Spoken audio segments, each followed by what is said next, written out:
Hello everyone. तो part 4 में हमने देखा था secondary suffix that is functional group के बारे में।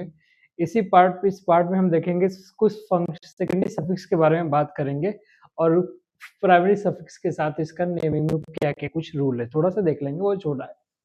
जैसे अगर सफिक्स प्राइमरी सफिक्स के लास्ट में ई आए, जैसे एल्केन का ई आएगा, एल्काइन का ई आएगा, एल्कीन का ई आएगा, और सेकेंडरी सफिक्स का जो फर्स्ट लेटर है उसमें ए आए, आई आए, ओ आई, यू आई और वाई आई। तो जब ये सब आएंगे तो ई हट जाएगा इसका, लेकिन जब ई आएगा तो इसका ई नहीं हटेगा। ठीक है, तो ए आई ओ यू और वाई आए तो हट जाएगा, ई आएगा तो ई नहीं हटेगा। तो याद रखिए, ई आएगा तो ई नहीं हटेगा। ठीक है, चलो इसी सेकेंडरी सफिक्स फंक्शनल ग्रुप को हम दो पार्ट में डिवाइड करते हैं on the basis of nomenclature, IPC nomenclature के हिसाब से। एक होगा टर्मिनल, दूसरा होगा नॉन टर्मिनल।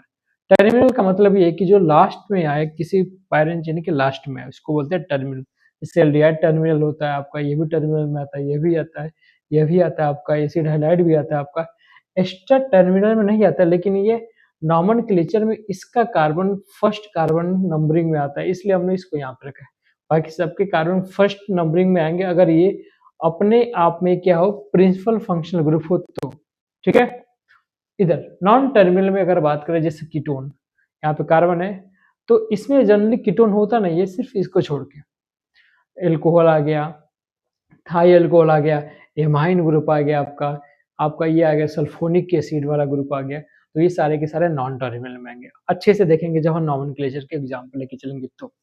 ठीक है, एक और छोटा सा आपका प्राइमरी प्रीफिक्स, ये क्या होता है, अगर किसी कंपाउंड के अंदर साइक्लिक नेचर है तो उसके आगे कुछ प्रीफिक्स लगाएंगे। जैसे अगर ये ऐसे सिंगल रिंग होगा तो बोलेंगे साइक्लो, दो रिंग आपस में से फ्यूज होगा तो बोलेंगे बाईसाइक्लो, और दो रिंग आपस में ऐसे कनेक्टेड होंगे किसी एक कार्बन जो कॉमन है दोनों में, तो इसको बोलते हैं स्पाइरो। ओके, तो हमने सारे ये सब देख लिया, हमने सब देख लिया। प्राइमरी सफिक्स देख लिया, सेकेंडरी अरे सॉरी प्राइमरी प्रीफिक्स देखा, सेकेंडरी प्रीफिक्स देख लिया हमने, वर्ड रूट देख लिया, हम प्राइमरी सफिक्स देखा हमने, सेकेंडरी सफिक्स देखा हमने। अब हम एग्जाम्पल लेके चलेंगे अलग अलग और कंपाउंड का नॉमेनक्लेचर के बारे में डिस्कस करेंगे। Okay, thank you so much.